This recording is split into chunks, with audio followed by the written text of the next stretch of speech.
oras. Eksakto, en punto. 6:04. Humahataw, humahagupit, lumalatay na komentaryo sa Himpapawid. 2x2. Walang takot sa paghimay sa masalimuot na isyu ng bayan. 2x2. Humahataw na mga balita at impormasyon. 2x2. Ating damhin, ating lasapin ang hagupit na 2x2.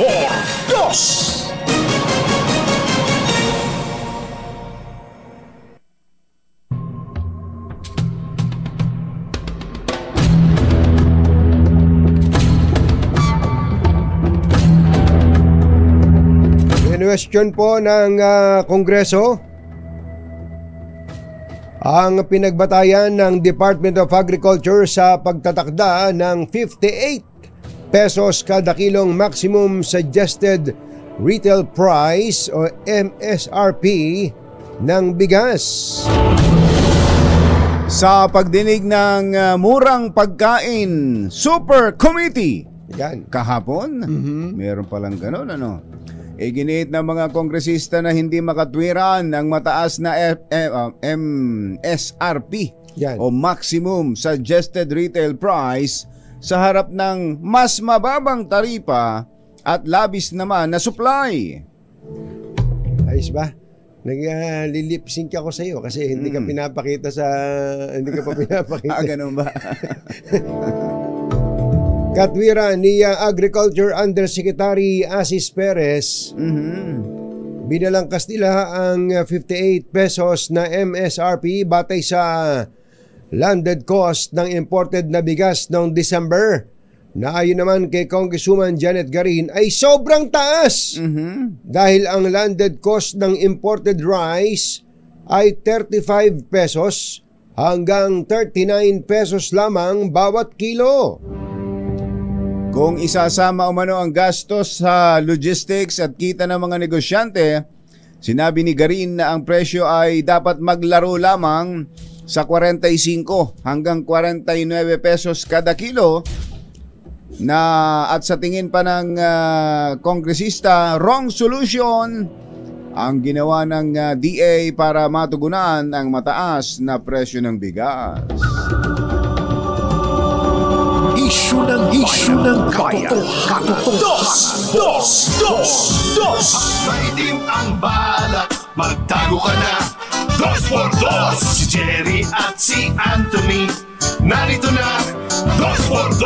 Hahataw ng todo, urado ka. 2x2. Ang katotohanan, dala nila. 2x2. Walang sinasamba pali, maniwala ka. 2x2. Hataw ng gusto, tol, umasa ka. 2x2. 2x2.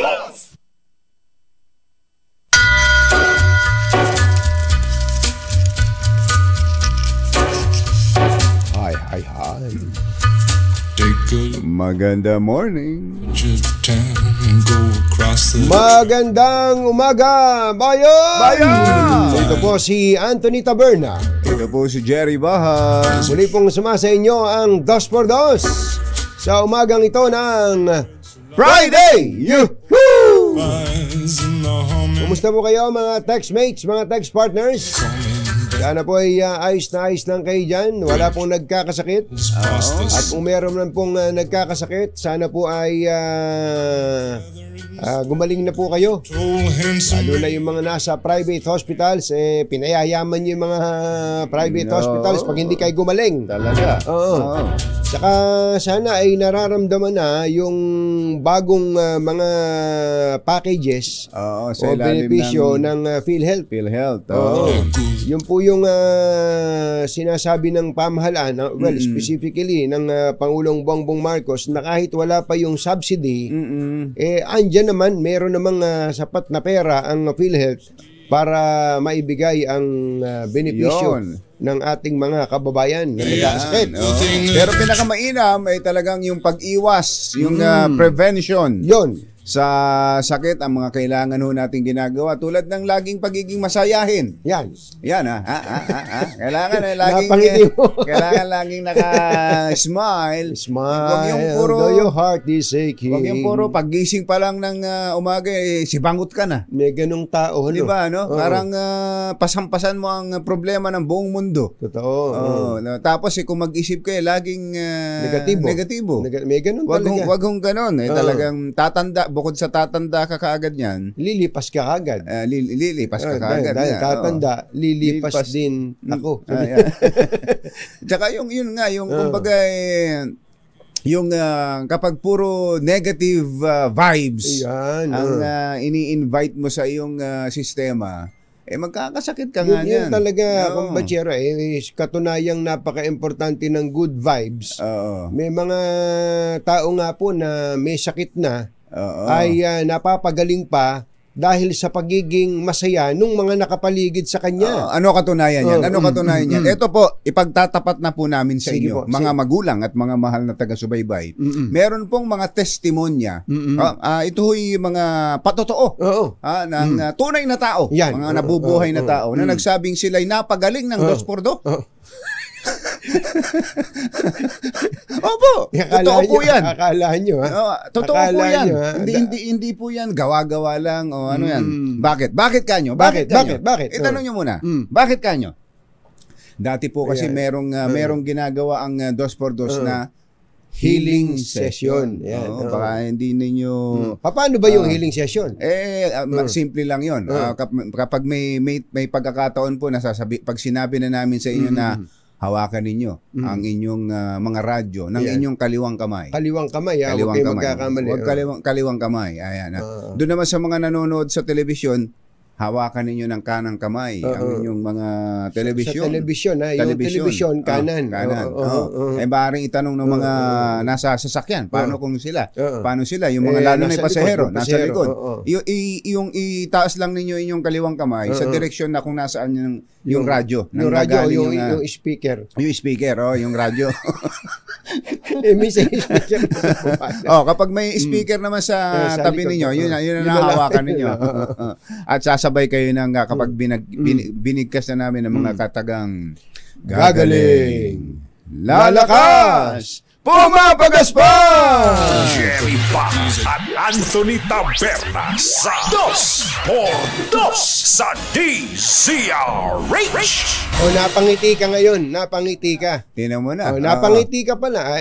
Sabi, at puro kalokohan tong dalawa to. Pero napangiti ka. Napangiti ka. Dahil lang sa kalokohan na yun. Alam mo naman kalokohan yun. Nangiti ka. Diba? Ayun. Diba? Marami na po kaming napalakad ng mga bingi. At may mga testimonya dyan. May mga testimonya na po kami.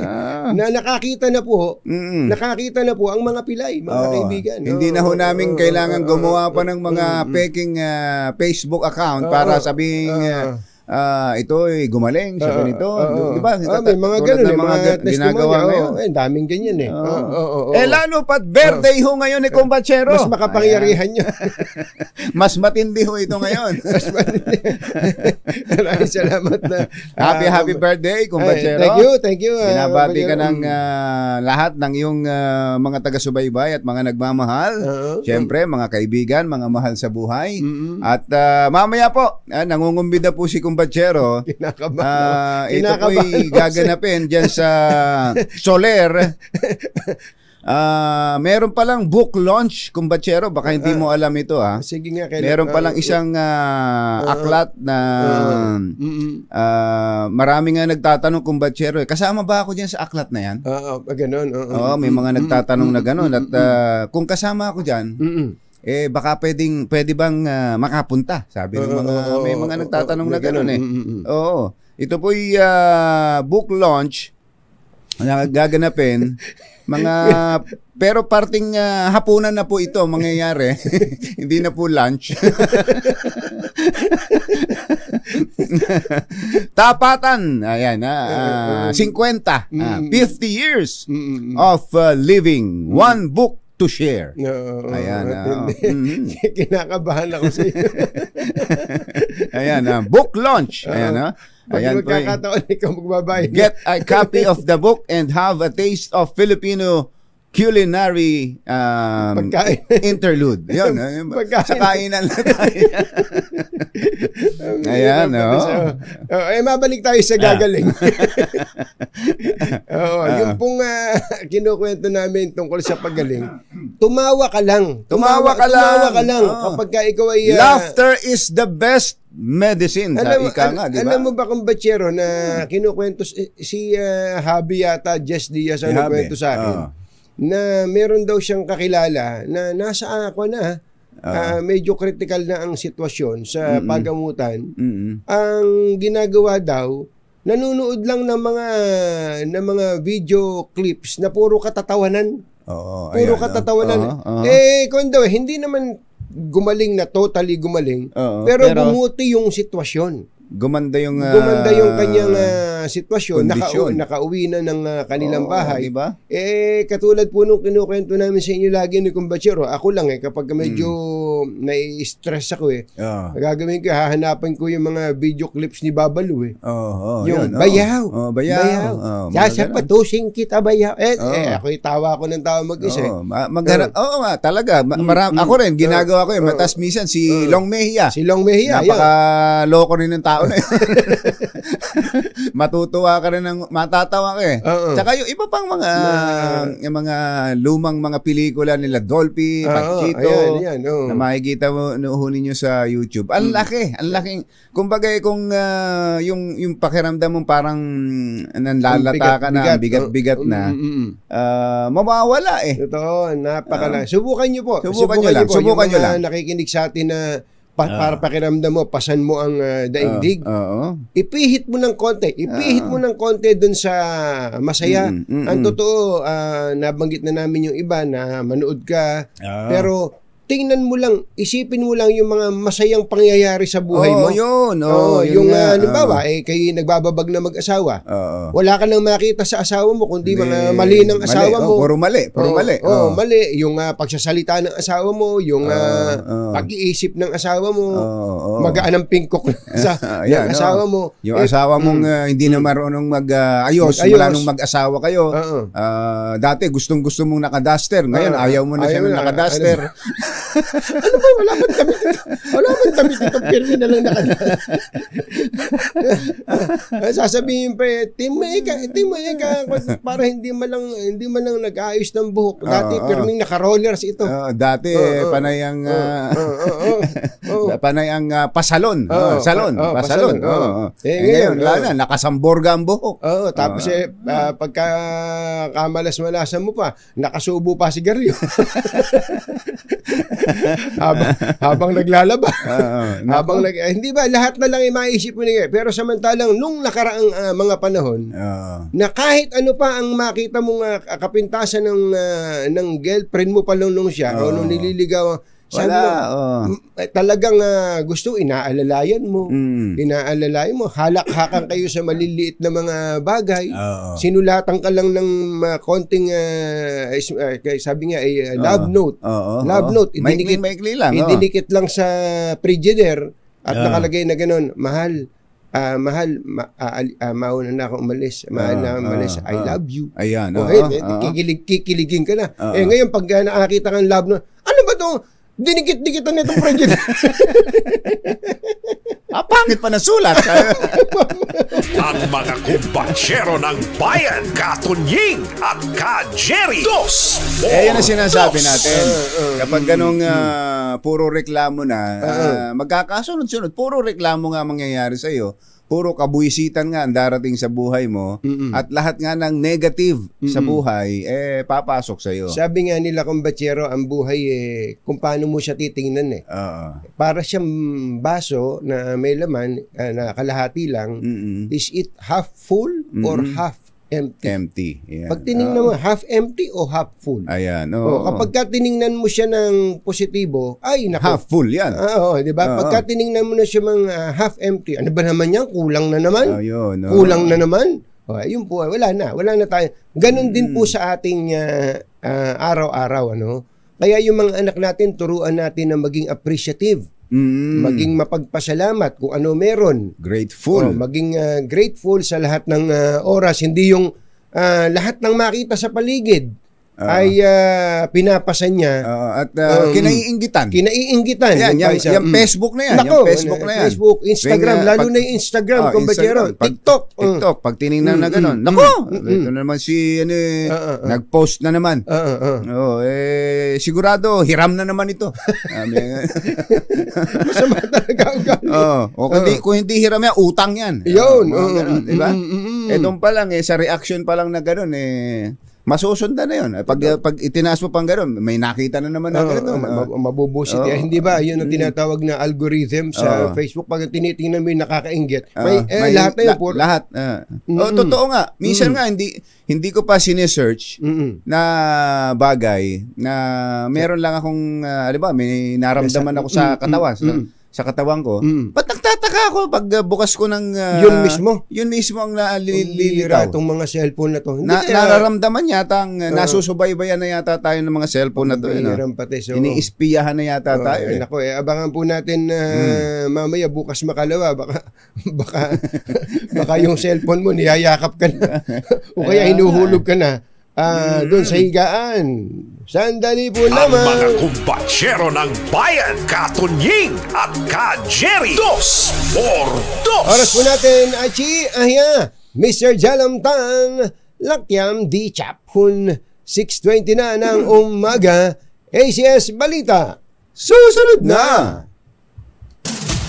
Asahan ACS Balita. Walang makakaligtas, walang makakalampas. Saan mang sulok ng kapuluan, Luzon, Visayas hanggang Kamindalawan. Basta't may balita, ipagwagwagan ng sikat na tagapagbalita. ACS Balita. Kasama ang 2x2 tandem Anthony Taberna at Jerry Baha. ACS Balita. Ang programang ito ay hatid sa inyo ng ACS Manufacturing Corporation, ISO certified, maker of world-class quality Pride detergent.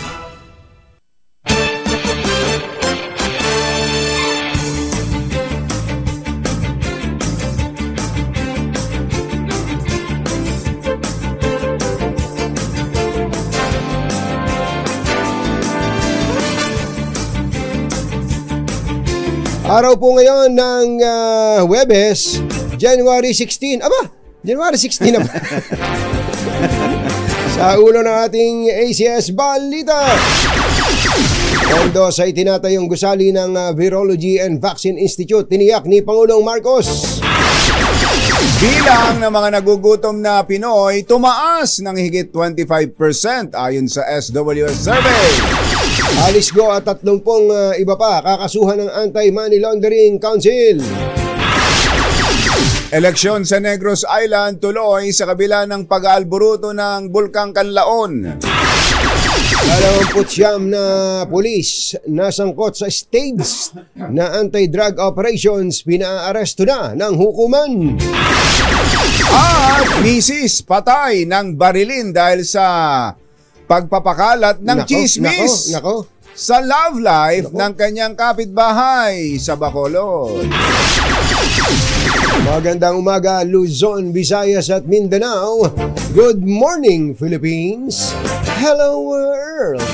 Kami po ang inyong mga tagapagbalita. Ito po si Jerry Baha. Ito po naman si Anthony Taberna. At ito ang... ACS Balita. ACS Good News. Iniyak po ng Pangulong Bongbong Marcos ang kanyang suporta at paglalaan ng pondo sa itinatayong gusali ng Virology and Vaccine Institute of the Philippines o ito pong tinatawag na VIP bilang pagkilala sa kahalagahan ng paghahanda sakaling magkaroon ng panibagong pandaigdigang pandemya tulad ng COVID-19.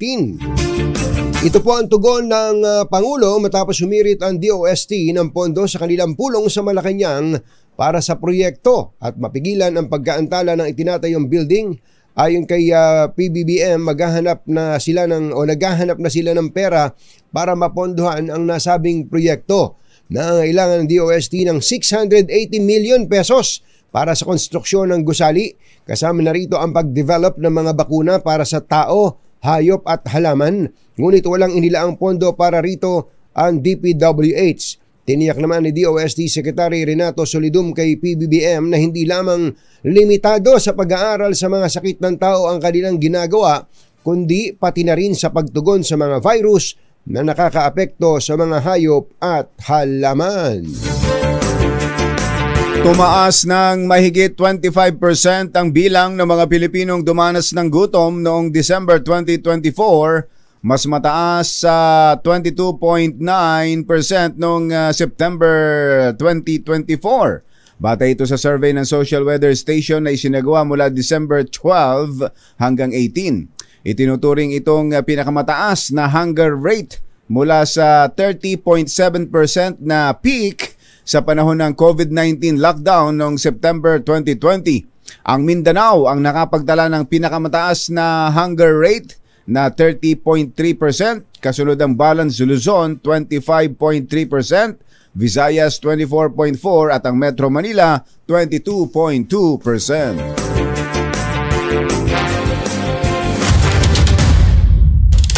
Balikan po natin ang malaking sunog sa isa pong residential area sa Sampaloc, Maynila. Itinaas daw po ito sa 4th alarm. Andun si RH29, Boy Gonzales. Come in, Boy! Actually, namamalagi pa rin sa 4th alarm itong sunog na nagsimula sa isang residential area. Gawa sa light material sa Tulucan Street sa corner Ensyo sa Sampaloc, Maynila. Nagsimula ang sunog alas 5 ng madaling araw at agad itong itinaas sa ikatlong alarma hanggang sa itinaas sa 4 na alarma dahil sa gawa sa light materials itong mga bahay sa isang iskinita. At ang sunog ay nagsimula sa mismong bandang gitna nitong residential area. At may mga nailigtas naman ng mga kagamitan ng ating mga kababayan na natupok ng apoy ang kanilang mga bahay. Ang nailigtas lamang nila ay mga damit lamang. Nanay, kamusta po? Nasunog na rin po bahay nyo? Hindi po. Ano lang po, yung mga gamit lang po namin, na po na, opo, nabasa po. Dapat din po yung mga anak nyo? Opo, yung mga po. Sa pagka po na naganap yung sunog, yung Scoopy Club, sa Hindi na po sa likod. Sa likod po nitong bahay nyo. Nagising na lang po kayo? May apoy na. May apoy na. Ano po, malaki na po yung apoy. Ano po pangalan nyo, nanay? Ana Marie po. Si Ana Marie. Nailabas niyo po yung mga anak nyo? Opo. Dito sila sa mismong kahaba nitong Ensyo at kanto ng Sulucan Street. Yan ang tuloy-tuloy pa rin ang pagapula ng mga bumbero. Ang nakikita ko pa lang dito yung medyo mausok pa. Kanina, nang dumating ako dito, naglalagablab na apoy. Matatanaw mo dito sa kahaba nitong Sulucan Street sa Sampaloc, Maynila. Ang gagaling din boy ng mga bumbero natin eh. Alam mo yung mga taga Bureau of Fire Protection sa Maynila, halos si araw-araw yatang may sunog, hindi na napapagod, pati yung mga fire volunteers. Tinitingnan namin tong video na padala mo, parang mahihirapan sila dyan, pero napapatay nila yung ibang parte no? Itong naapula nila yung bandang unahan. Oo. Pero may umuusok pa sa may skinita sa may bandang gitna ditong Sulucan Street. Kanina talagang dilim nang dumating kami rito at talagang makita mo naglalagablab ang apoy dito sa mga kabayan na gawa sa light materials. May mga follow-up ako dito sa nagaganap na sunog sa Sulucan Street sa Sampaloc. Ito si Boy Gonzales para sa DZRH, una sa Pilipinas, una sa Pilipino. ACS Balita. Thank you, Boy. Nako, ingat po tayo kahit po hindi Fire Prevention Month, lalo dyan sa Maynila, kumbachero, napapadalas po ang mga sunog at yung sunog na yan, hindi lang basta nakapinsala ng ari-arian, may mga namamatay pa. Kaya yung ating mga kababayan, ingat-ingat po para po makaiwas sa ganitong trahedya. Sa ibang balita, kakasuhan ng 62 bilang ng money laundering si dating Bamban na Mayor Alice Guo at 3 iba pang kasabwat nito. Ayon kay Justice Spokesperson Miko Clavano, ito'y resulta ng ginawang pagbusisi ng DOJ prosecutors kaugnay sa ginawang raid sa mga Pogo Hub at iba pang mga negosyo. saklaw ng santambak na kasong money laundering ang bilyon-bilyong pisong halaga ng kanilang POGO operations. Una na lumabas na si Guo, ang presidente ng Baofu Land Development, na inisyuhan noon ng 3 search warrants dahil sa online gambling, internet fraud at iba pang cybercrime operations. Dahil dito tumibay ang hinala na si Guo rin ang brainchild o arkitekto ng naturang POGO sa loob ng Baofu. Bukod kay Alice Guo, nirekomenda rin ng DOJ panel of prosecutors na kasuhan ang kanyang ama na si Jian Zong Guo, ina na si Lin Wenyi, at mga kapatid na sina Sheila Guo at Xiamen Guo. Kasama rin sa kaso ang tinaguriang boss na mga boss ng illegal POGO na si Juan Ziyang, dating TLRC Deputy Director General Dennis Cunanan at maraming iba pa. Alas 6:33 ang ating oras. Maimbuntag kaninyong tanan mga Bisaya, mata na mapudiha. Gising na ba kayo? Tiniyak ng COMELEC na tuloy pa rin ang halalan sa Negros Island sa kabila ng nagpapatuloy na pag-aalburuto ng Bulkang Kanlaon. Ayon kay COMELEC Chair George Garcia, may binuong contingency plan ang Paul Body para sa mga botante. Meron na po tayong contingency measure na kung saan kinakailangan pa rin kahit nasa evacuation center, ang mga kababayan natin dapat makaboto. Kaya po magkakaroon kami ng doon po namin ilalagay mismo yung mismong pagboto nila na lugar. Kahit kung kinakailangan maglagay kami ng makeshift, gagawin po namin upang yung mga presinto nila ay mailipat sa kung saan sila naroroon. Una nang nagbabala ang PHIVOLCS na posibleng magkaroon ulit ng matinding pagsabog ng Bulkang Kanlaon tulad ng nangyari noong December 9, 2024. Susunod! Dito Boy! Nako, itong mga general, kumbatsero, police general at iba pang mga matataas na opisyal ng PNP ay pinaaresto. Tama po kayo, police na dating umaaresto, sila ngayon ang ipinaaresto ng husgado. Dahil to dun sa tinatawag na scripted na drug operation dyan sa Maynila. Yan at iba pa sa pagbabalik ng ACS Balita 6:35 ng umaga. This time check. Walang balitang makakaligtas, walang balitang makakalampas, saan mang sulok ng kapuluan. ACS Balita! ACS Balita! Ang programang ito ay hatid sa inyo ng ACS Manufacturing Corporation, ISO Certified, maker ng world-class quality Pride detergent. Hi! Maganda morning! Anong araw today, kumbatsero? Aba, today is Laundry Day, Pride Day. Yuhuu! At pag Laundry Day, Friday, all you need is Pride washing machine detergent. May triple stain away formula kaya tanggal ang makapit, madikit, malupit na dumit man siya kaya easy ang labada.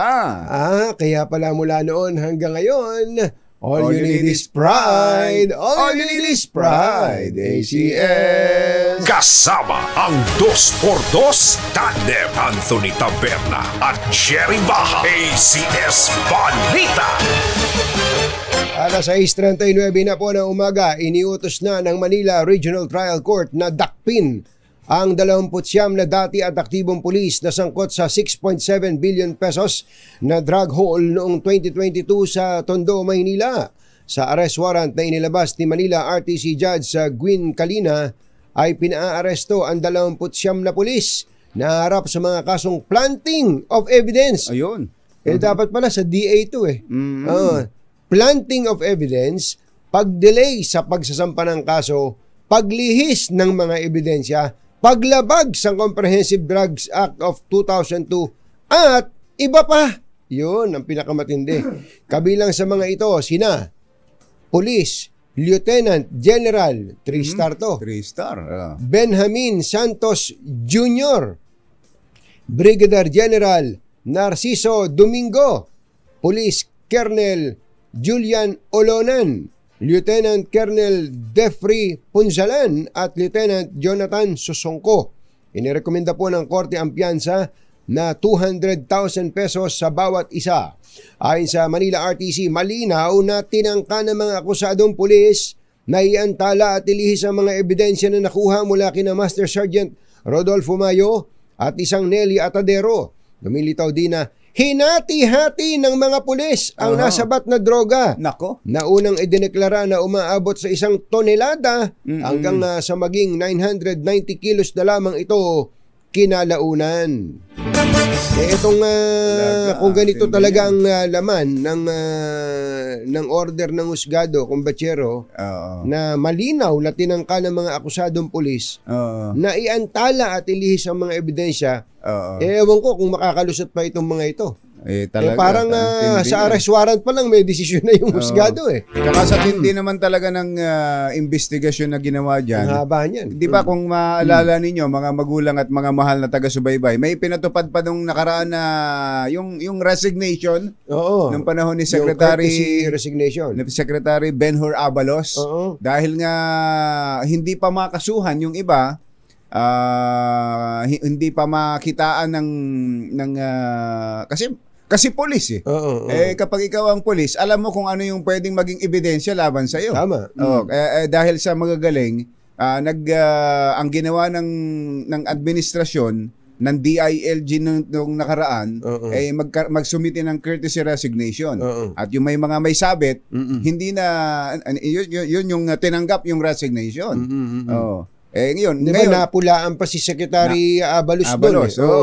Pero lumilitaw na yung pala isang hakbang nila na may kinalaman dito para noon pa lang, tingnan mo, ang tagal Pero mo ilang panahon yung nawala na sa DILG si Secretary Abalos.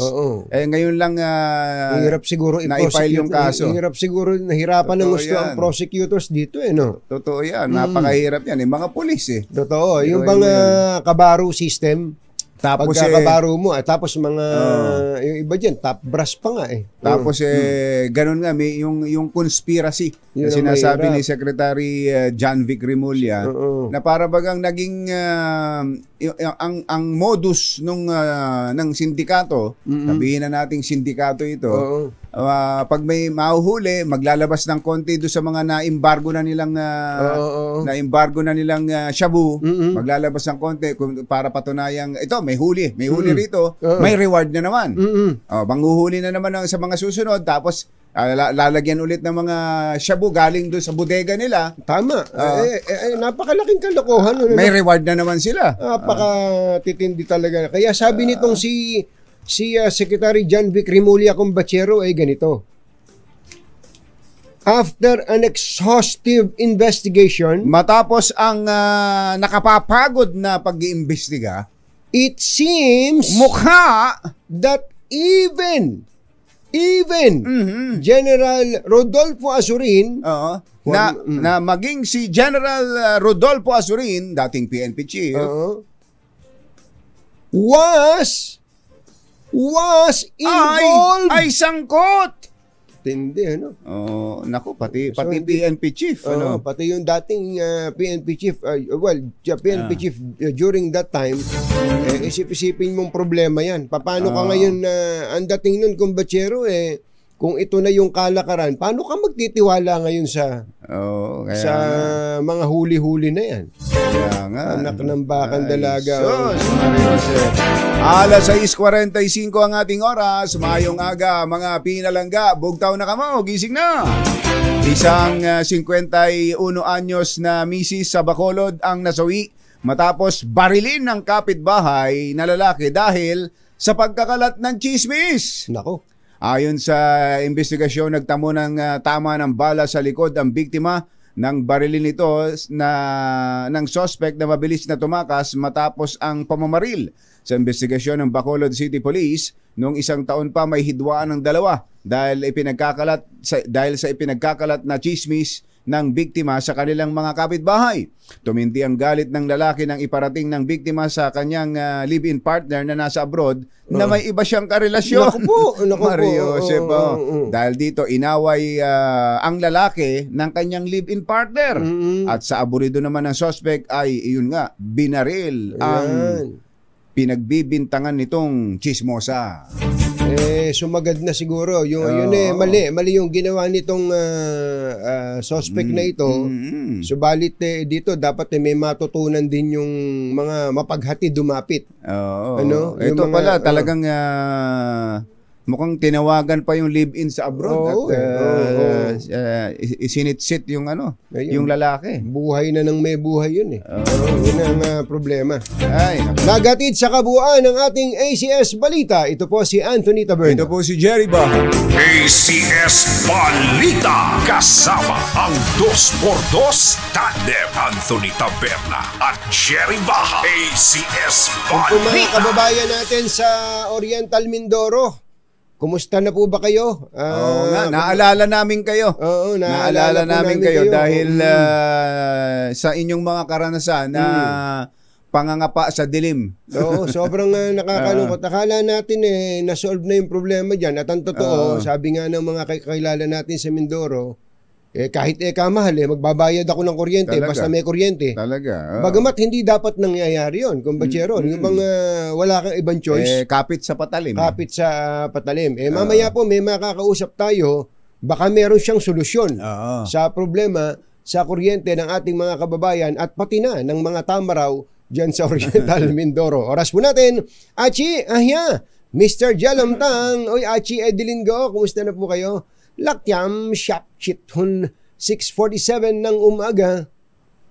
Balitang makatotohanan. Balitang maaasahan. ACS Balita. Ang programang ito ay hatid sa inyo ng ACS Manufacturing Corporation, ISO Certified, maker ng world-class quality pride detergent. Ang samahang pinatibay na ng panahon. 2x2.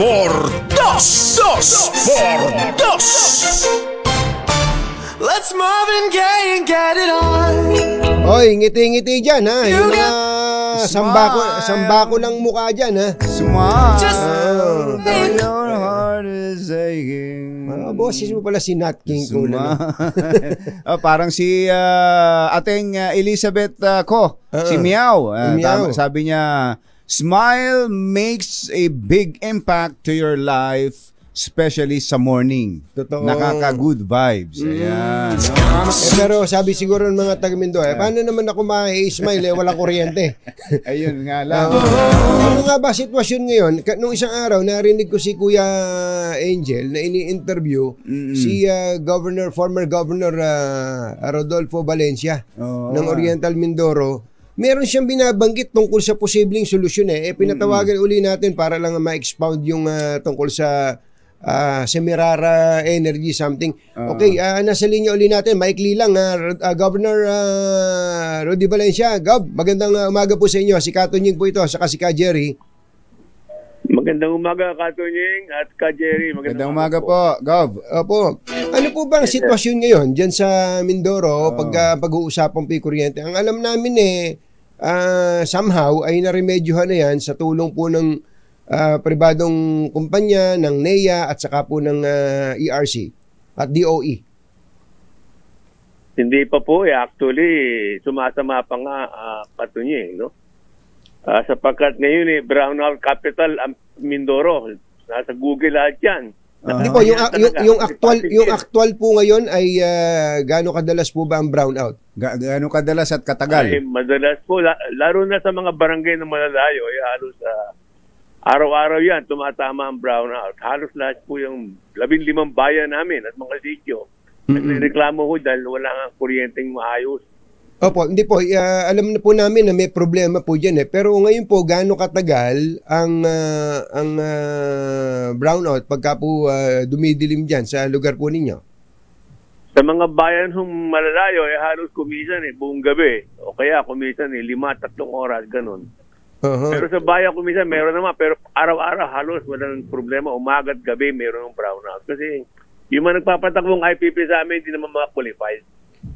Kanina binigyan ng karapatan upang mag-supply ng kuryente, mga walang experience po yan Oo, pero yun hong pinagmumulan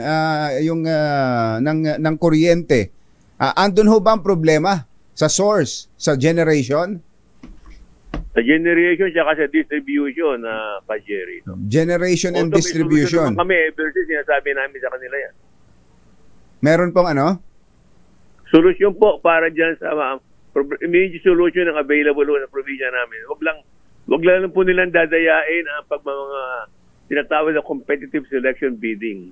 Opo. Meron kasi kami bidding na dinadaos, kaya lang laging dinadaya. Ano pong solution yun, Gov? Paano? Kailangan lang po, sulat nga po namin kay Presidente, kailangan lang po namin is a clean and honest competitive selection bidding. Kasi po, pagka po dumala CSP tinatawag, meron tinatawag ng subsidy ng gobyerno. Malaki yung bagay sa amin lahat yun at bababaw talaga ang presyo ng kuryente. Yan po ang immediate solution namin nakikita. Problema nga po, tuwing magbibidding, kita-kita namin ang dayaan, mismo yung DENEA. Dinidinay po kanila ginagawang bidding kasi maliwanag na may violation legally. Yan po nangyayari sa amin. Oo. Sabi niyo sumulat kayo kay Presidente? Opo, sumulat na kami. Na-publish nga po sa diary yun so many times. Wala po bang naging tugon ang Malacanang sa problema ninyo? Tumugon po, inutusan po ang DOE, ngunit unfortunately hindi naman naayos. Kaya nga po kami nag-a-appeal na naman at kita-kita po namin nakarang CSP ay mga wala experience na ginagamit na ng mga tao. Kaya po walang maraming hanap buhay sa probinsya namin. Kaya po ganun, maraming walang hanap buhay, maraming mahihirap. Kaya talaga. Po, yan ang sana sinutulog namin sa kanila. Walang negosyong papasok ko sa ganyang sitwasyon kung walang kuryente. Opo, Jerry, talagang totoo yun. In fact, for the past 6 years, last year nga po 2023 mas dumami pa mahirap sa amin by 14.1% in the whole year. Oh. So nakakalungkot po yan. At saka kanina narinig ko po kayo na nagsasabing 25% po ang nagugutom, naghihirap. Mindoro po can produce the food that we need in Metro Manila at saka po sa karating Bambayan. We can be the food basket, Katunying, Jerry. We can be the food basket of the Philippines. Bigyan na po kami ng kuryenteng matino. Well, anyway, meron si Mirara Island. Ayun, ready naman sila. Yes, actually doon po ako pupunta, kaya po kami napatawag dahil may binabanggit kayo tungkol doon sa possible source, diretso at malapit. Yan nga po diyan po sa Semirara. Mabilis lang po, paliwanag nyo nga po sa amin bakit hindi po nagmamaterialize yan kahit andyan lang naman at malapit sa inyo. Matagal na po nag-alok ng offer po ang Semirara at DMCI. Nilalagay po kuryente by submarine cable in 2 years. Walang gastos ng gobyerno po namin. Walang gastos ng national government. Ito po ay magbibigay na walang limit na power sa amin at murang halaga sapagkat ito po ay magagaling sa coal na malilinis. Hindi po ito imported diesel. Kaya nga po kami natutuwa sana kung mangyari itong immediate and long-term solution. We can really develop our agricultural territory at mga tourism po. Bakit po hindi pa nangyayari yun? Sabi nyo, in 2 years, kaya nilang maglagay ng submarine cable dyan. Opo, ayaw hong ituloy ng ating pong probinsya. Makapalit ho yung isa nagpapatakbo ng Ormeco, yung namang kapatid, gobernador namin. Meron na pong resolution, ayaw pang i-convert na ordinasya.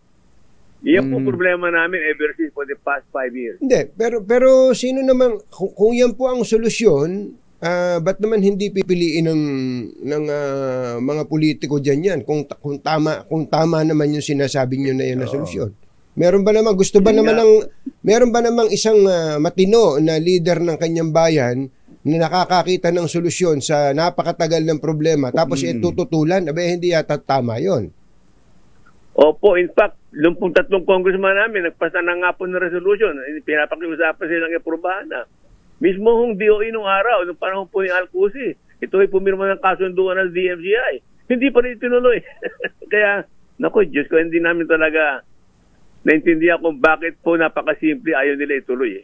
Ganun. So kung at no cost to the government, tapos andyan po at malapit sa inyo, sabi niyo magiging only ang supply ng kuryente ninyo, meaning yung problema dun sa supply ay masosolusyonan, baka naman mahal. Baka mahal. Hindi po, kasi yung coal Katunying. Coal yan, kaya mura. Siguro easily cheaper by about 30%. Ang magiging cost namin sa power. Well, naririnig po namin kayo, pero I'm sure mayroong paliwanag dyan. Hindi ako naniniwalang walang paliwanag dyan, Governor. At kung hindi, total, nalalapit ang eleksyon, palagay ko magiging issue yan. Magiging number 1 issue yan sa eleksyon, Gov. Alam po namin na ang problema, kaya lang hindi ko masabi sa television. Grabe yung problema dito. Mabigat yung corruption sa amin. Sobra. Pero last na lang, Governor, baka naman isipin ng ating mga kabayan. In fact, may mga nagme-message po sa atin ngayon habang tayo nag-uusap na politically motivated daw po ang inyong pagsasalita tungkol dito. Tumatakbo ba kayong Governor ng Oriental Mindoro? Hindi po. Hindi po. Yung anak ko po, yes. Ako hindi po. Yung anak nyo. Yung anak nyo, yes. Governor po ang tinatakbuhan. Kaya nga po tumakbo-tuloy yan. Parang wala pa na sila dahil nga po nangyari sa amin. Kaya po bigla kami napasubo ulit sa politika. Ayaw na sana namin dyan. Kaya lang hindi na matiis ang Mindoro. Sige po, babantayan namin. Ngayon naman, may kuryente naman kung saan kayo nandoon, Governor. May kuryente, salamat. May kuryente naman ho ba dyan sa inyo? Ngayon? Wala po ako sa Mindoro. Nasa Makati po ako. Pero okay. Maasahan po yung halos araw-araw nagbabrown out sa amin. Sa Makati hindi magbabrown out yan. Andyan si Abby Better. Maraming salamat po, Gov. Rudy Valencia. Salamat po, salamat po kay Jerry. Salamat po. Magandang umaga po sa inyo. Hindi, ako, sabi ko nga, Kumbatsero, andiyan, kung ganun kasimple yung solusyon, nakaungaong na. Andun. At, meron ba namang... parang pipitasin mo na lang. Meron ba namang ayaw ng ganung instant na solusyon? Kaya nga. Baka sabi ko sigurado merong paliwanag diyan. Ano kaya ang mahiwagang paliwanag diyan? Masamang tao lang ang takot sa dalawang to. Kaya kung maitim ang balak, magtago ka na. Anthony Taberna, Jerry Baja, 2x2. Ang Pilipinas po ay alam niyo naman kung gaano karami isla sa Pilipinas. Ang isa po sa turn off sa mga negosyante, mga investors dito po sa ating bansa ang mataas na presyo ng kuryente. Lahat yata ng talaga ng source ng kuryente para makapaghatid ng kuryente sa mga isla, kakailanganin mo ng submarine cable. Submarine cable. Oo. Napakataas na nga, unreliable pa. Yun. Paano ikaw halimbawa, ikaw si Microsoft o ikaw si Hitachi. Na naghahanap ng pupuhunan ng talagang bansa. Hitachi yung naisip mo. Ang tagal na. Hitachi. Naghahanap ka ng bansang pagpupuhunanan. Nakita mo ang Pilipinas. Siyempre, una mong titingnan dyan, yun nga, kuryente. Bukod pa dun sa peace and order, bukod pa dun sa labor cost, yung pasweldo, kuryente. So pag nakitang, ang mahal ng kuryente dyan. As pag tinignan pa, brown out! Mahal na, brown out pa. Anong negosyo ang mabubuhay dito? Talaga, Kumbatsero. But total na, pag-usapan natin yan tungkol sa investors. Bukod po sa kuryente, akala natin problema natin yung labor, mataas yung labor. Hindi po mataas ang labor ngayon. Meron pong isang statement na inilabas ang Apple. Si Apple. Ang tanong daw sa kanila, bakit ba ang Apple ay sa China nagpapagawa ng kanilang mga cellphone at iba pang mga accessories diyan po sa na ibinebenta sa taon-taon nagpapalit ng Apple, di ba? Ano nga Apple ngayon? iPhone ano na ngayon? 16. iPhone 16. Ang tanong po sa executive ng Apple, ba't nga China? Ba't hindi ba kalaban ng American? Alam mo, sabi nung Apple executive, hindi mura sa China ang labor cost. Mahal na rin ang labor cost sa China. Ang dahilan daw po kaya sila nag-i-invest sa China sapagkat ang mga empleyado daw doon ay magagaling. Magagaling daw po yung multi-skills. Kumbatsero na hindi lang magaling sa technology, hindi rin nagrereklamo sa oras. Kaya ang bilis ng kanilang production, tapos advanced din yung kanilang technology. Mukha pong, at siyempre, yung kuryente. Nabanggit po yung production cost din ay napapababa dahil sa reliability ng kuryente. Jesus Mariano, alam na natin yan, alam ng mga namumuno sa bansa natin yan eh. At ito pa, huling-huli na lang bago lang po kami magpaalam sa umagang ito. Magpapaalam na pala kami. Yung pong katakot-takot na pag-delay sa mga local government saka national government licenses, permits, etc. Hanggang ngayon po, yung sinasabi natin yung ease of doing business. Boka lang po yun, sabi po ng mga investors. Yung sinasabing, meron po tayong isinulong na ease of doing business. Kalokohan! Meron pong nagre-reklamo po sa atin dyan sa Bataan. Ang ganda kong batsero nung gagawa ng bakal dito sa atin. Pagawaan ng bakal. Di ba? Dito ang daming raw material sa atin yan, yung ore. Tapos may mga scrap na nga, in-scrap na, tapos may iron ore kumbatsero. Nako, kumbatsero.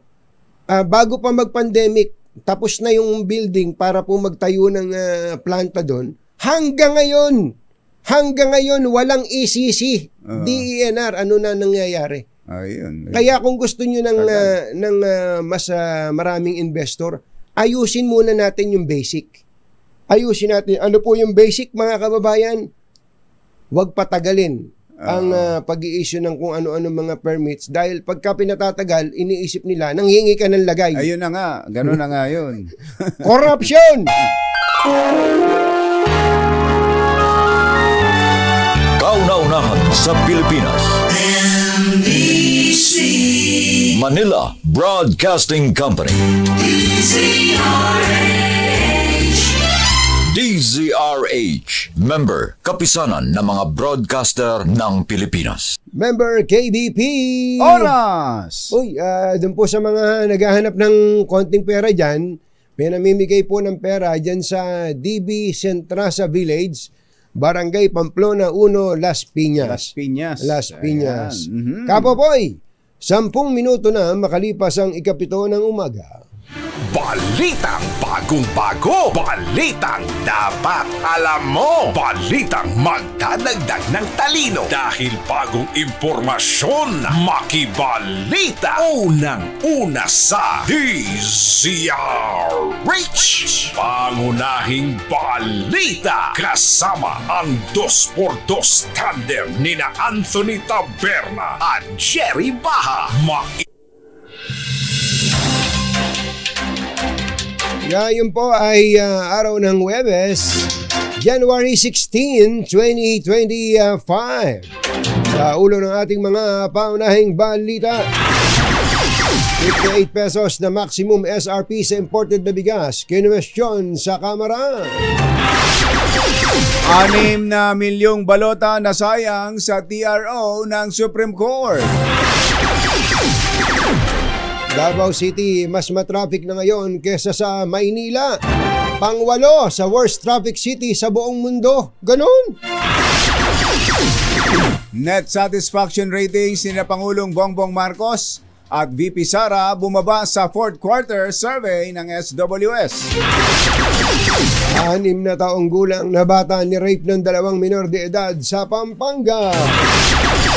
At video ng isang sikyo habang hinaharas ang isang batang nagtitinda ng sampagita sa isang mall nag-viral sa social media. Magandang umaga, Luzon, Visayas at Mindanao. Good morning, Philippines. Hello world. Kami po ang inyong mga tagapagbalita. Ito po si Jerry Baha. Ito po naman si Anthony Taberna. At ito ang Pangunahing balita. Engineer Tony Nanggel, 7:12 ng umaga. May nanalo na.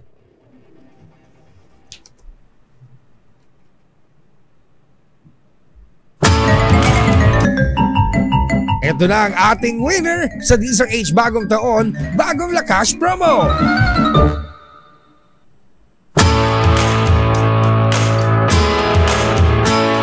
Sherwin Alparo may nahuli na nakatutok sa 2x2 sa DZRH. Sherwin, go! Katunying, pero bago lahat, happy birthday to you. Happy birthday to you. Happy birthday, happy birthday, happy birthday to you. Maraming salamat. Wala bang cake dyan? Ito, di ba? Baka akala may nambubulahaw doon. Centrasa Village, dito yan sa Pamplona 1. At huling-huli nga natin itong pinapasok naming bahay ngayon. Talaga nandito na kami sa loob kagad. Ayan, nanonood ng DZRH. Ayun. Nanonood ng DZRH. Ito'y matagal na. Cable ba yan? Cable? Sa'yo, Katunying. Magandang umaga po, pangalan niya, Mami. Estelita. Hiron, si Nanay Estelita Hiron, ang nanay ng treasurer. Si Mitch kasi, si Mitch Hiron, nakapastil yung pangalan niya sa basketball court dito, sa mga magpapaschedule ng basketball dito sa andun nakalagay yung pangalan niya, Mitch Hiron, para sa schedule ng mga maglalaro. Ayan so dito po sa barangay sa inyo sa Centrasa, palagi kayo nakatune sa DZRH. Opo, sa TV po, lagi po. Kasi po yung radyo ko, yung tumatakbo yung stasyon. Tumatakbo. Kusang lumilipat. May kusang buhay yung radyo. Ayun yung radyo niyo. May kusang buhay, kusang lumilipat daw. Pang-retiro na nga, pang-retiro na. Pang-retiro na. Kaya naman sa TV. Mas mainam, TV. Ano yung pinanonood niyo? Signal po. Ano po? Cable. Yan. Ang linaw-linaw. Ang cute-cute ni Katunying dito at saka ni Jerry. Ang liit-liit niya dito. Birthday po, Ay, Katunying. maraming salamat po, Nanay Estelita. Thank you. Nanay Lita po. Nanay Lita, thank you so much po. Sino pa rin naman after Nanay Lita? Siyempre, si Katunying, saka si Jerry. Katunying, Jerry. Thank you po. 1,000 ka, Nanay Lita. Yay! Thank you, Katunying. Salamat po. At syempre, meron din kayong grocery mula sa DZRH, ha? Thank you po. Maraming salamat po sa inyo. Talagang akin siguro to. Sa inyo ho yan. Talaga. Talaga nakatutok. Unang tanong pa lang namin kanina, sabi nyo kanina, palagi kayong nakatutok. Opo. Pagka umaga po, maagro siya ako natin. Opo, yan agad sila natapos. Ilang taon na ba si Nanay? Ilang taon na si Nanay Lita? 69 po. Abe, hindi halata 69, parang 68 lang. Parang 68 lang. Opo nga, 69. Abo. Bata pa. Sino magsasabi magse-70 kayo next year? Ayos. Salamat po, Nanay Lita. Thank you. Maraming salamat po, Katunying. Happy birthday po. Ay, thank you so much po. Mula ng 1,000 pesos laging tumutok sa DZRH. Baka kayo susunod natin winner sa DZRH. Bagong taon, bagong lakas. From our number 6, Sherwin Battle para DZRH. Una sa Pilipinas, una sa Pilipino. Mga nangunguna at mga bagong balita sa DZRH. Pangunahing balita. 22 na umaga. Ganwestiyon po ng isang mambabatas ang itinakda ng Department of Agriculture na 58 pesos per kilo na maximum suggested retail price sa bigas sa pagdinig ng Murang Pagkain Super Committee. Ginit ni House Majority Leader Deputy Majority Leader at Iloilo Representative Janet Garin na hindi makatarungan ang 58 pesos na MSRP dahil ang landed cost na imported rice ay naglalaro lang sa 35 hanggang 39 pesos. Sinisi ng mambabatas ang DA sa kabiguan nilang maaksyonan ng mga issue sa rice supply chain sa naanya ay nagiging sanhi ng tumaas na presyo ng bigas. Saang planeta po ito nang galing, Mr. Chair? Because this is probably where the problem is. And how can we control the price of rice when the agency that is supposed to guide us is pegging it at a high price? Hindi po si Risa Ontiveros yun, mga kaibigan. Na nagkamali lang ng pindot. Si kampo yun, Iloilo Representative Janet Garin. Nangangamba si COMELEC Chair George Garcia sa posibilidad na madagdagan na naman ng pangalan ng kandidato ang listahan ng balota Kasunod ito ng inilabas na temporary restraining order ng Supreme Court laban sa diskwalifikasyon ng 5 kandidato sa eleksyon dahilan kaya't pansamantalang inhinto ang pag-imprenta ng mga balota upang maisama ang kanilang mga pangalan. Paliwanag ni Garcia, may mga nakabinbin pa kasing petition sa Korte Suprema at kung kakatigan din ito ng Supreme Court ay madadagdagan na naman ang listahan at posibleng mag-back to zero ang komisyon. Una rito ay sinabi ni Chairman Garcia na nasa 6 na milyong balota katumbas ng 132 million pesos ang nasayang dahil sa inilabas na TRO ng Korte Suprema sa nasabing 5 kandidato. Nalampasan na ng Davao City ang Maynila sa lugar sa Pilipinas na may pinakamatinding traffic. Batay sa 2024 TomTom Traffic Index, pang-8 sa buong mundo ang Davao City sa pinakamasikip na lungsod sa Pilipinas para sa mga motorista. Ito po ay sa hanay ng 500 syudad sa 62 bansa. Ayon sa pag-aaral, tumatagal ng halos 33 minutes ang paglalakbay ng 10 kilometro sa Davao City. Nasa pang-14 na pwesto naman ang Maynila na may 32 minutes average travel time o mas mabilis ng bahagya sa oras ng paglalakbay sa bawat 10 minuto. Nakasama rin sa most traffic index ang Caloocan na 26 sa buong mundo na may average time na 27 minutes. Sabi sa pag-aaral, halos 136 na oras taon-taon ang nawawala sa mga motorista dahil sa rush hour congestion sa Davao City. Samantala sa buong mundo, ang Barranquilla sa Colombia ang nangunguna sa listahan ng pinaka-traffic na lugar. Kapwa bumaba ang satisfaction ratings ni na Pangulong Bongbong Marcos at Vice President Sara Duterte noong December 2024. Sa fourth quarter survey ng social weather stations, ang net satisfaction rating ng Pangulo ay pumalo sa 19% noong December o 13% na mas mababa kumpara sa 32% net satisfaction katumbas ng good noong September. Samantala, ang net satisfaction ratings ni VP Sara noong December ay 21%, mas mababa sa 27% na nakuha nito noong September. Sa ibang balita, isang 6 na taong gulang na batang babae ang napaulat na hinalay ng 2 batang lalaki na may edad 8 at 10 taong gulang sa Mabalacat City, Pampanga. Sa ulat ng pulisya, naglalaro lamang ang biktima kasama ang kanyang nakababatang kapatid sa isang basketball court malapit sa kanilang bahay.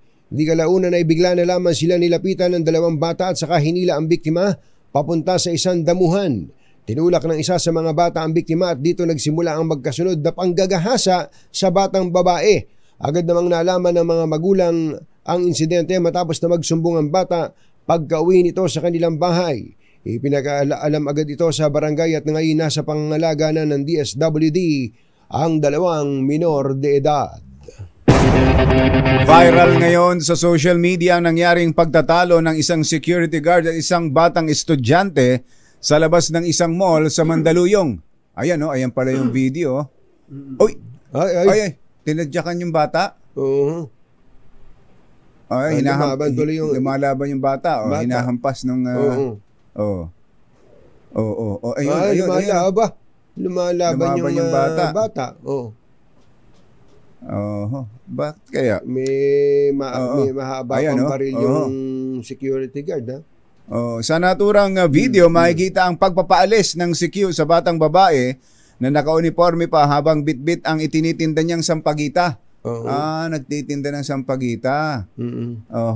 Tumindi ang tensyon sa pagitan nila ng sapilitan ng pinaalis ng guard ng bata at inagaw ang sampagita para sirain.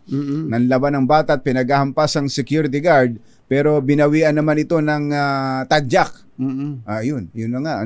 Umani ng milyong views sa TikTok at Facebook ang video kasabay ng halo-halong reaksyon tungkol sa kung sino ang nasa tamang posisyon. Kanina lamang matapos mag-viral sa social media, naglabas na ng pahayag ang SM Mega Mall tungkol sa insidente at sinabing kinukundi nila ang nangyari sa bata. Gayun din, ipinadismiss na rin daw ang naturang security guard at hindi na papayagan na makapag-serbisyo pa sa alinmang mall nila. Hindi, no? Kung kasing ganyan, kumbachero, actually, hindi natin alam yung buong kwento nito, no? Yung kung paano siya nag-umpisa, Meron kasing mga malls, bawal ang mga ganyan. Yung mga ganito, pero may mga hinablot sa simula pala hinablot yung yung sampagita. Siguro uniforme ba ng bata sa school 'yon? So nag-aaral yung bata, as pag walang klase ay nagtitinda ng sampagita. Baka ganun. Sa unang part daw nung video, pinapakiusapan ng guard yung bata na wag dito, bawal dito, parang ganun, Oo. At ang sabi daw nga nung guard, mukhang hindi naman totoong estudyante. Oo. Na ayun. Lang yun. Yun yung suot-suot niya. Pero mabagsik yung bata. Lumalaban. Mabagsik yung bata. Yung normally yung batang babae na ganito, mga ilang taon yan, kumbachero, mga 10 years old siguro yan. 10 to 12 years old, tapos naka-uniform. Hindi, matatakot sa gwardiya yan. Kung estudyante, kung pangkaraniwang bata yan. Ayun. Sinusundan pa, Yun mo. Matindi itong batang ito. Kaya lang, talo sa video, sa optics, talo ang matanda. Oo, talaga. Subsip mo, kung tinadyakan mo pa. Ayun, hinablot. Ayun. Sinipa pala niya ng bahagyan. Ganun, sinipa. Kasi nga, hinablot yung paninda. Sampagita, tsaka sinira. Dito lang sa kumbachero, halimbawa, dito sa may UP Town Center, ito, Ayala Mall naman to. Dito sa Katipunan. Sa may sa may area na kung saan ka magda-drop off ng pasahero, halimbawa kung ikaw ay private motorist, ibababa mo muna yung pamilya mo bago ka mag-park. Diyan sa lugar na yan, kumbachero, katakot-takot ang bata diyan. Na pag nakatayo yung may naghihintay nung susundo sa kanila na customer nung mall. Lahat na yung kakalabit sa'yo. Lahat na yun ay may daladalang sampagita. At lahat na yun ay hihingian ka. At kapag hindi ka nagbigay, may gagawin pa sa'yo. Mumurahin ka pa ng bata. Mga maliliit na bata, kumbachero. Kaya sabi ko, pambihira. Kinausap ko tuloy yung guard. Sabi ko, dapat na meron kayo ditong patakaran tungkol dito sa mga batang ito. Kasi yung mga parokyano nung mall, talagang kakabahan sa mga batang magulat ka, baka pag hindi ka nagbigay, saksakin ka na lang nung mga batang maliliit lang, pero meron din namang mas edad na. May nag-aalaga sa mga yon, kaya ganun. Pare-pareho ng linya, kumbachero. Pagka hindi ka nagbigay, pauulanan ka ng mura. Pauulanan ka ng mura. Tapos sasabihin pa, may linya pa na daw, hindi daw marunong maawa sa kanila. Noong una, share your blessing. Sabihin sa'yo. Ay, nako, maniwala ka. Kaya ito, medyo dapat maging maingat din tayo sa pagbibigay ng konklusyon agad batay sa isang video. Balikan kagad natin si RH29 Boy Gonzales. Tapos na ba yung sunog dyan sa Maynila? Boy! Come in, Boy! Anthony Jerry, alas 6:58 ng umaga kanina, dineklarang under control itong sunog sa Sulukan Street, corner Earnshaw sa Sampaloc, Maynila. Ayon kay Fire Senior Inspector Alejandro Ramos, ang Fire Chief ng Arson ng BFP Manila, na nasa 100 bahayang nilamon ng apoy at nasa 300 na more or less na pamilya ang nawala ng tahanan, at katumbas to ng 1,000 individual na nawalan ng tirahan dito sa sunog na naganap kaninang alas 5 ng madaling araw. Isang babae ang dinala sa malapit na ospital dahil tumalon mula sa kanya nasusunog na bahay sa ikalawang palapag. Ayon na rin kay Senior Inspector Alejandro Ramos. Sa ngayon ay may mga usok-usok pa rin na Anthony, Jerry, sa isang bahay doon. Kaya ang ginawa ng mga residente ay ginaba muna yung pinakadingde para makita yung usok, yung apoy na nagagaling sa loob mismo. Itong mga bahay na tinupok ng apoy. Isang informal settler daw to, ayon kay Barangay Kagawad, Hari, ang Barangay Kagawad dito sa lugar. Isa daw residente ang naiwan ng kandila. Kaya doon daw nagsimula ang naturang sunog. Ito si Boy Gonzales para sa DZRH, una sa Pilipinas, una sa Pilipinas. Anthony Taberna at Jerry Baha, DZRH, pangunahing balita. Susunod, Tito Boy! Uy, sino itong beauty queen, comedian, actress na late na nga daw dumating sa taping, inuuna pa ang matulog kesa sumalang sa shooting. Ganon? Late dumating, tapos matutulog? Matutulog pala eh. Baka akala niya bahay yung inuwian niya. Yan at iba pa sa pagbabalik ng pangunahing balita 7:35. This mga bagong balita sa DZRH. Pangunahing balita. Pangunahing balita sa showbiz. Magandang dilag. Ay. Naku, napakaraming bumabati sa iyo ng happy birthday, kumbachero. Uy, salamat. Si RD Theodore Rio Ben Sindak mula dyan sa Bicol. Ayan. Ay may handa raw sa kanila, sa Bicol. May handa raw sa Bicol na sili. Ayan. Attorney Ronnie Hiron. Ayan, bumabati rin ng birthday. Si General Eli Mata. Ayan, General Elizar Mata. Si Kachek Talay, si Ating Annabel Tapalya. Happy listening. At syempre si Mr. Jalom Tang ng at saka mga taga Intercon Diagnostic Laboratory. Matagal ka na raw na hindi nakikita. Magpapa-check na ako diyan, magpapa-blood test na ako diyan. Habangan mo lang ako, Doktora Alma. Doc Alma Lau. At thank you po sa lahat po ng bumabate dahil hindi ko masagot lahat eh. Ang dami. Ang pagkakamali ko, hindi ko pala naalis yung birthday doon sa Viber. So lahat ng nasa Viber ko, alam yan. Nalaman na birthday ko. Thank you po sa inyo, sa lahat po ng mga nagpapaabot ng pagbati.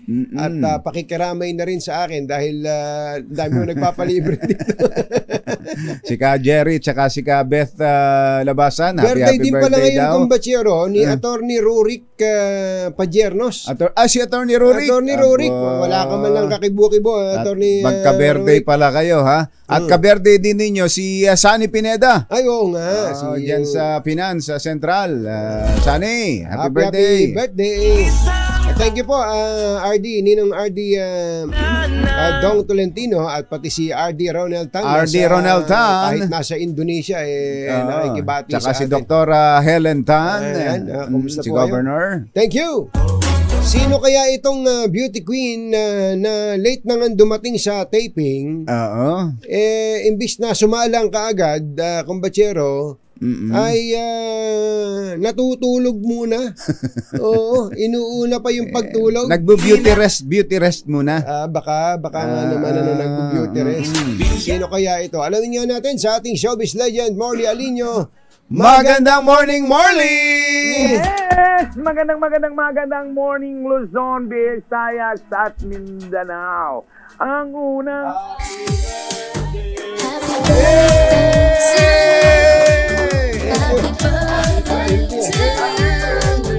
Happy birthday, happy birthday, happy birthday. Ang tindi nitong Maraming salamat. Andito si BIR Commissioner Lumagi. Akala ko first time in 20 years. Ay nakakuha ng target. Maraming salamat po. Okay. Ang araw na ito para sa iyo kailanman ay Thank you. Wish. Ang wish mo bawat isa sa amin. Teka lang, meron pang hahabol. Meron pang babati sa iyo, kumbachero. Mula po sa tahanan ni Katinying dito sa San Antonio, Nueva Ecija, kami po ay bumabati ng Happy Birthday, Bossing! Para mo kami! Happy birthday, Bossing! May your life be filled with love and success. We love you! Happy birthday, Bossing! From KG Visayas, we love you! From KT Admin, happy birthday, Bossing! Wala ka tayo dyan!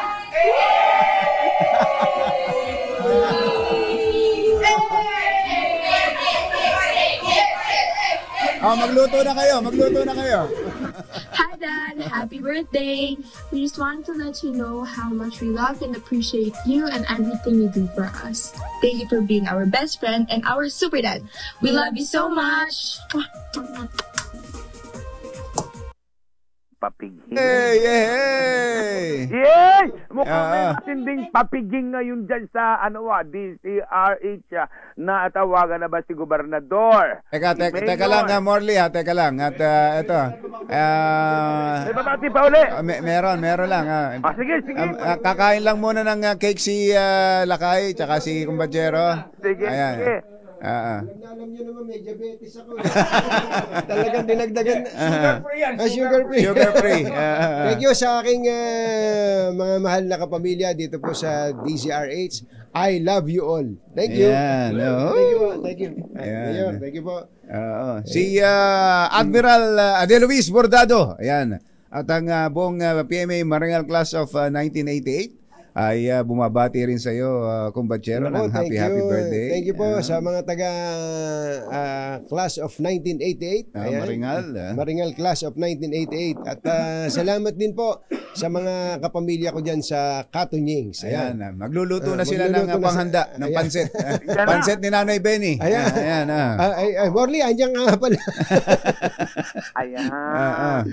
Ayan, siguro bati na lang ako, bukas na tong report ko. Masyado ka na. Masyado ka matampuhin. May mga masisira yung flow ng story, kumbaga, sa isang kwento ng pelikula. Bukas na to.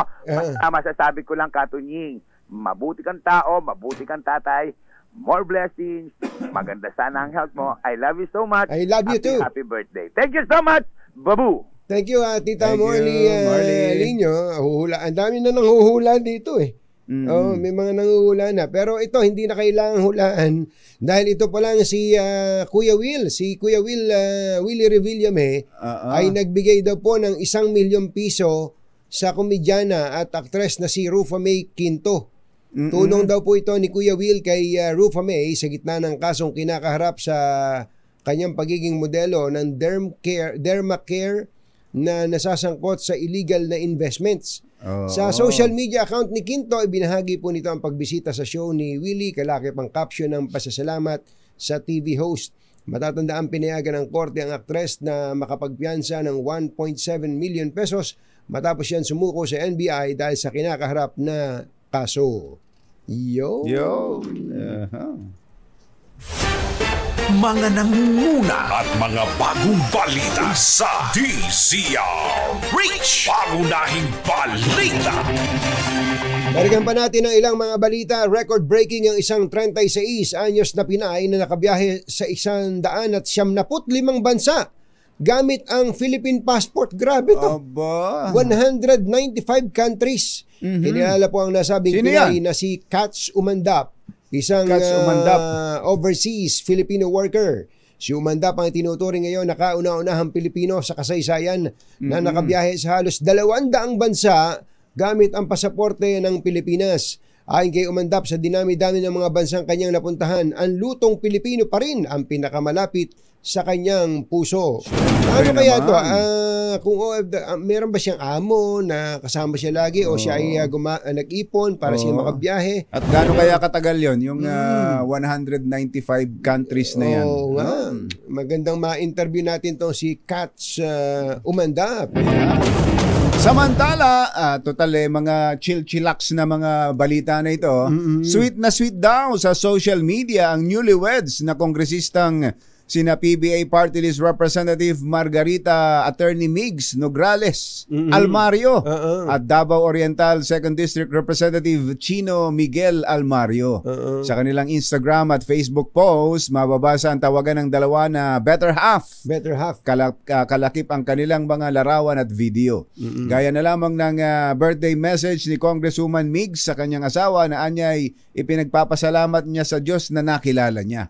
Kinasal ang dalawang mambabatas noong November 2024 kung kailan sila naging magkasintahan. November 20, para nung sinagot niya, yun din ang petsa ng kanyang kasal. November 2024. Ayun! Tingnan mo nga naman. Kaya pala ang sweet-sweet. Ang tweet-tweet. Usapang chillax pa din, nilinaw ni Senate President Chis Escudero na hindi na pag-usapan sa nangyaring dinner sa Malacanang ng mga senador ang usapin sa impeachment o pagkapatalsik kay VP Sara Duterte sa pwesto. Kwento ni Senator Chis, naging chillax lang ang pagtitipon. Chillax na sa katunayan ay orihinal niya naka-schedule noon pang Disyembre ngunit hindi natuloy. Sinabi ni Escudero na wala ring naging formal na programa at isi-isyong tinalakay at imbitado rin ang kanilang mga asawa. Kaya lamang adinaan niya ito ng kanilang regular o seasonal gathering kasama ang Pangulo at mga miyembro ng Senado noong nakaraang taon na isinagawa bago ang pagbabalik sesyon ng Kongreso bandang Hunyo. Una nang sinabi ni Executive Secretary Lucas Bersamin na social at private affair ang nasabing dinner at wala siyang ideya sa anong nangyari dahil hindi siya bahagi nito.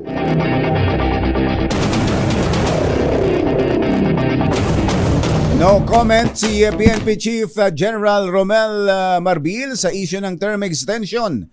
Ito'y sa harap ng espekulasyon na posibleng palawigin ni Pangulong Bongbong Marcos ang kanyang termino sa Hunyo.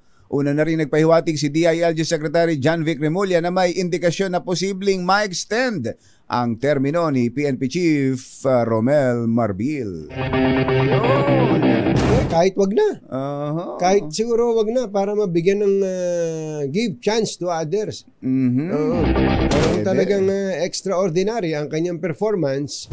Higi. Hindi naman tayo yung nag-appoint. Ay, si Congressman Ador Plato tsaka si Ma'am Girlie ay nagpapaabot din daw ng pagbati sa iyo, kumbachero. Ay, maraming salamat po. Ito pala. Nauna pa. Ayan. Kong Ador, thank you. Thank you. Nagatid sa kabuuan ng ating mga pangunahing balita. Ito po si Anthony Tabern. Ito po si Jerry Baha. Mga nangunguna at mga bagong balita sa DZRH. Pangunahing balita.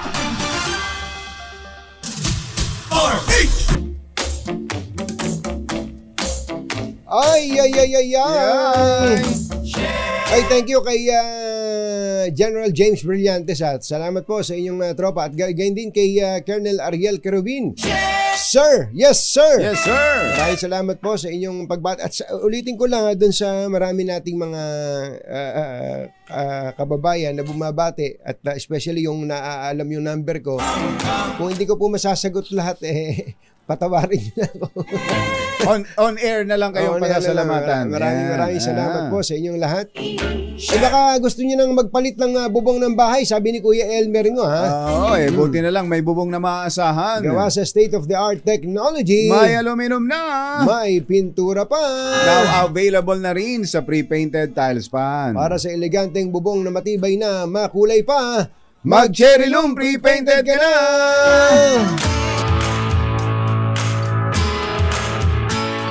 Ganito pala pakiramdam pagkakalahating siglo ka na. Kalahating siglo, parang kailan lang, kumbachero, no?